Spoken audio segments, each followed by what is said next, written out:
Dan untuk membahas lebih lanjutnya, saudara, terkait dengan ketibaan dari pemain timnas U23 di Indonesia saat ini, kita sudah bersama dengan pengamat sepak bola, ada Bung Kesit Behandoyo. Selamat pagi, Bung Kesit. Oke, saya belum bisa mendengarkan audionya lebih jelas lagi, bisa dibantu teman-teman? Bung Kesit. Ya, halo, Nah, selamat itu pagi. dia. Sudah ada suaranya, Bung Kesit. Ini timnas Oke, U23 sudah melampaui target di Piala Asia dengan lolos ke semifinal. Apa ya, catatan Anda dalam perjalanan timnas khususnya di Piala Asia U23, Bung Kesit? iya Reza. Jadi kalau kita cermati bagaimana perjalanan tim U23 Indonesia sepanjang Piala Asia Ya, yang baru lalu ya di Qatar. Sebenarnya ini sebuah kejutan ya, sebuah hasil yang menurut saya sangat luar biasa. Kenapa? Karena memang sebagai tim debutan, Indonesia kan sebelumnya hanya mentargetkan lolos dari fase grup ya. Sebagai sebuah tim yang baru pertama kali tampil di Piala Asia U23, bisa lolos ke fase grup itu memang sebuah capaian yang bagus ya. Tapi ternyata kan target itu melebihi apa yang diberikan oleh PSSI ya, walaupun coach Sintayong juga mentargetkan secara pribadi ya lolos ke semifinal dan itu tercapai gitu. Artinya bahwa tim ini memang memperlihatkan sebuah penampilan yang menjanjikan, yang sebelumnya dianggap sebagai tim underdog tapi kemudian malah justru mampu bisa bermain hingga babak semifinal, bahkan juga harus memperebutkan posisi 3-4 ya. Akhirnya main juga untuk perebutan atau playoff di Olimpiade Paris 2024, walaupun ujungnya adalah Indonesia gagal untuk bisa mengalahkan Gini. Tapi secara hasil tentu saja ini sebuah catatan yang menggembirakan, yang setidaknya ini bisa menggairahkan kembali ya ya. sepak bola Indonesia, bahwa Indonesia memang sudah mulai menapak untuk bisa bersaing di kawasan Asia, setidaknya seperti itu yang terlihat sekarang ini. Iya, betul sekali. Dan ini juga tentunya menyatukan masyarakat Indonesia begitu ya pada saat nonton bareng kemarin Iya. playoff Olimpiade begitu. Dan yang juga menjadi pertanyaan saya, ini Bung Kesit, seberapa besar sih sebenarnya faktor pemain keturunan mendongkrak performa timnas kalau Anda lihatnya saat ini? Iya, jujur harus kita akui bahwa kehadiran pemain-pemain naturalisasi yang ada di tim U23 Indonesia ya, seperti Nathan Choaon, Justin Hapner, kemudian Ya. Rafael Strike, ya, Ivar Jenner, itu memberikan dampak yang sangat positif. Setidaknya kehadiran mereka yang notabene adalah pemain-pemain yang berkiprah di Liga Eropa ya, di Belanda lah. Ada juga di Kerezo Osaka seperti Justin Hapner, sebelumnya juga merupakan pemain yang pernah di kontrak di tim Heerenveen Belanda. Ini memberikan satu peningkatan yang memang sangat positif ya. Mhm. Mereka bisa mendongkrak juga penampilan pemain-pemain lokal kita. Jadi ketika pemain-pemain yang terbiasa tampil di Liga Eropa dengan tingkat kompetisi yang begitu tinggi ya, walaupun di divisi kedua ya, bukan divisi utamanya, tapi memberikan sebuah eh, hasil yang menurut saya sangat baik begitu. Jadi secara Apapun tidak bahwa langsung bahwa pemain naturalisasi ini adalah penyemangat baru bagi pemain nasional iya, Indonesia begitu ya? iya jelas sekali ya, jelas sekali terlihat ya. Jadi mereka kan bisa mentransfer ilmunya juga Ya. kepada pemain-pemain lokal ya. Mereka terbiasa tampil di Liga Eropa yang memang persaingannya sangat ketat, dan ketika mereka berkumpul bersama tim nasional itu mereka bisa menularkan ilmunya. Kan saja di lapangan tapi di luar lapangan ya. Sikap-sikap seperti itu kan sangat penting bagi Betul. seorang pemain yang terbiasa tampil di kompetisi profesional. Oke, selain para pemain timnas yang patut diapresiasi dan ini bahwa di luar ekspektasi begitu masyarakat Indonesia berlaga di playoff Olimpiade 2024 begitu. Bung Kesit, yang juga menjadi perhatian publik adalah pelatih Sinteyong. Nah, Mhm. ketika Anda melihat sosok pelatih Sinteyong ini, apakah perbedaan metode kepelatihan Sinteyong dengan pelatih timnas sebelumnya? Iya, masing-masing pelatih memang punya metode Ya. ya, bagaimana mereka menerapkan ilmunya, bagaimana mereka menerapkan strateginya di lapangan. Ya, masing-masing punya kelebihan, masing-masing punya kekurangan. Di Indonesia ini kan persoalannya adalah tidak pernah ada pelatih ya, sepanjang saya ikuti ini kiprahnya.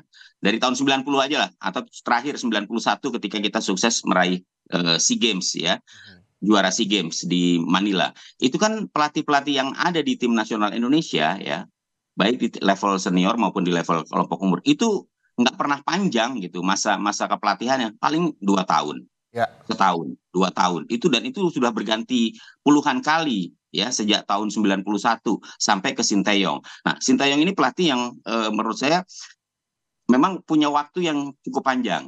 Dia sudah dari 2019 menangani Indonesia, dan kita memang butuh pelatih ya, butuh konsistensi untuk menangani tim ini gitu. Karena tim oke. nasional ini kan tidak mudah untuk membangunnya gitu. Apalagi kompetisi kita juga masih belum sepenuhnya bisa dikatakan bagus secara kualitas. Jadi durasi pelatih ya ini juga sangat penting gitu untuk kemudian dia bisa menerapkan ilmunya, bisa menerapkan sistem yang akan digunakan di tim nasional ya, sehingga tim ini betul-betul kemudian bisa diharapkan kehadirannya, dan itu sudah terlihat. Jadi masalah waktu dan juga masalah kemampuan tentunya ya, kita tidak meragukan kemampuan yang dimiliki oleh Sinteyong yang pernah Ya. sukses bersama tim nasional Korea Selatan begitu. Oke, ini yang juga menjadi perhatian adalah bahwa Sinteyong tadi pada saat tiba di bandara pagi ini menyampaikan bahwa ia cukup puas dengan hasil dari timnas U23 walaupun dia berharap bahwa Indonesia bisa maju ke Olimpiade begitu. Tapi permainan dari pemain ini udah maksimal.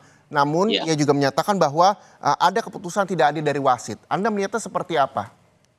Iya, jadi kalau kita ikuti memang penampilan Indonesia, kan tadi saya katakan bahwa Indonesia mungkin tidak menduga mereka bisa tampil ke semifinal gitu ya. Ya, Artinya ketika mereka mampu menembus semifinal di Piala Asia, itu kan jumlah pertandingannya semakin banyak. Dan saya melihat ketika 2 pertandingan terakhir kita menghadapi Uzbekistan ya, dan Irak, itu memang sudah mulai habis staminanya ya. Kemudian harus menghadapi juga Guinea, harus terbang ke Paris. Jadi memang pemain-pemain Indonesia sudah sudah kehabisan energi, sudah kehabisan stamina, sehingga tinggal sisa-sisa aja yang digunakan. Harus menghadapi tim yang jauh lebih kuat dan jauh lebih fresh gitu ya.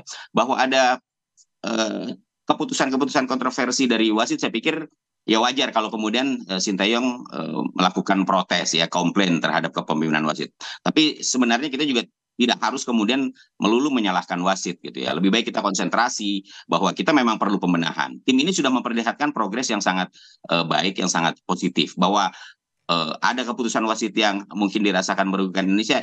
Ini penilaiannya kan sangat subjektif ya. Ya. Kalau soal wasit itu sangat subjektif gitu. Wasit punya keputusan sendiri, wasit punya pandangan sendiri, dia lebih dekat kepada situasi kejadian. Jadi sulit untuk mengatakan bahwa kemudian wasit curang, bahwa Kurang wasit betul.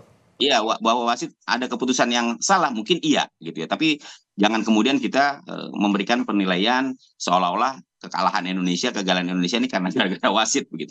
Kita harus Jangan juga terlalu berani berlarut-larut bersikap. begitu ya, Bung Kesit ya. Iya, kita harus berani bersikap dewasa juga, mengakui kekalahan bahwa lawan memang lebih tangguh ya, sehingga Indonesia harus lebih banyak belajar lagi. Tapi yang Oke. jelas tim ini sudah memberikan satu harapan, tinggal bagaimana konsistensi dari PSSI untuk membuat program yang lebih terarah kepada tim U23 Indonesia Oke, begitu. Sintayong juga punya target juga yaitu kualifikasi Piala Dunia.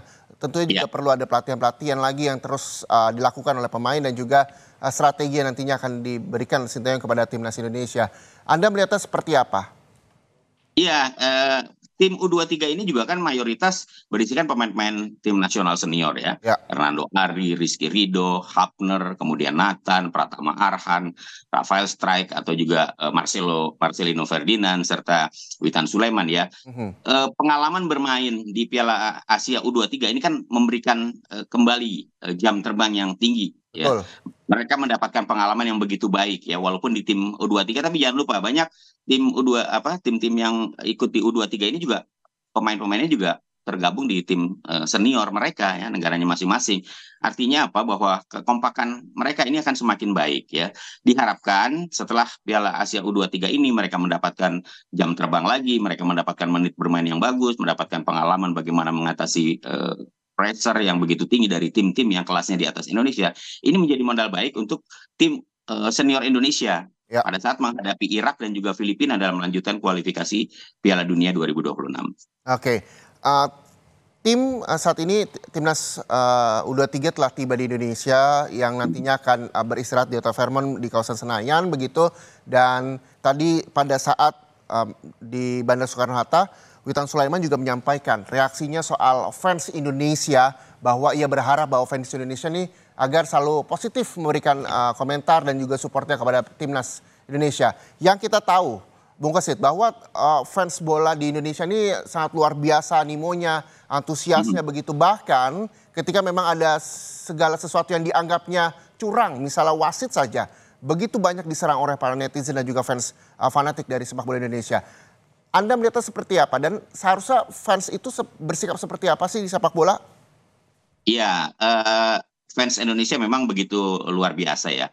Dukungan terhadap tim nasional Indonesia baik senior maupun kelompok umur ini memang betul-betul diakui dunia ya. Ya, Tapi ada satu hal yang menurut saya juga harusnya supporter bisa lebih bersikap dewasa ya ketika Indonesia mengalami kekalahan atau kemudian ada pemain yang tampil tidak sesuai harapan atau ada keputusan-keputusan kontroversi wasit misalnya di lapangan, jangan kemudian kebanyakan ini netizen Indonesia kan reaktif banget gitu ya. ya, Ketika ada sesuatu yang merugikan tim nasional Indonesia, kemudian mereka memberikan umpatan, memberikan cacian, ya, memberikan ya macam-macam lah, sehingga supporter Indonesia atau saya katakan netizen lah ya, mhm, ini betul-betul mendapatkan sorotan. Bahkan yang terakhir kemarin sampai ada persoalan rasisme terhadap Gini ya, yang menyingkirkan Indonesia di babak playoff. Saya pikir hal-hal seperti itu harusnya dihindari ya. ya. Supporter tetap harus bisa bersikap sportif, bisa menerima kekalahan. Jangan cuma kemenangan aja begitu yang bisa diterima, tapi supporter maupun netizen juga harus bersikap santun dengan tidak Ya. memberikan olok-olok yang berlebihan. Begitu Reza. Itu juga yang disampaikan oleh Witan Sulaiman bahwa berikanlah sesuatu hal yang positif untuk Iya, para pemain timnas setuju. Indonesia begitu. Setuju, setuju. Iya, memang seharusnya seperti itulah sikap kedewasaan yang harus dimunculkan, bukan kemudian caci maki dan hujatan kepada tim lawan atau kepada pihak-pihak yang dianggap merugikan tim nasional Indonesia. Oke. Belajar dari playoff Olimpiade, Bung Kesit, yang Iya, memang menjadi perhatian Bung Kesit terhadap timnas Indonesia seperti apa ke depannya untuk bisa masuk ke kualifikasi Piala Dunia? iya. Eh, Tadi saya katakan bahwa tim ini sudah memperlihatkan progres yang baik, yang positif ya. Artinya harapan masyarakat pasti akan Besar, semakin tinggi ke betul. depannya. Kan begitu. Nah, bagaimana kemudian supaya konsistensi ini tetap diperlihatkan oleh tim U23 Indonesia? Karena pemain pasti akan berganti. Ya, ada beberapa Ya, pemain yang mungkin masih akan tetap bisa memperkuat tim U23 Indonesia ke depan, tapi ada juga yang mungkin harus menepi, kan begitu.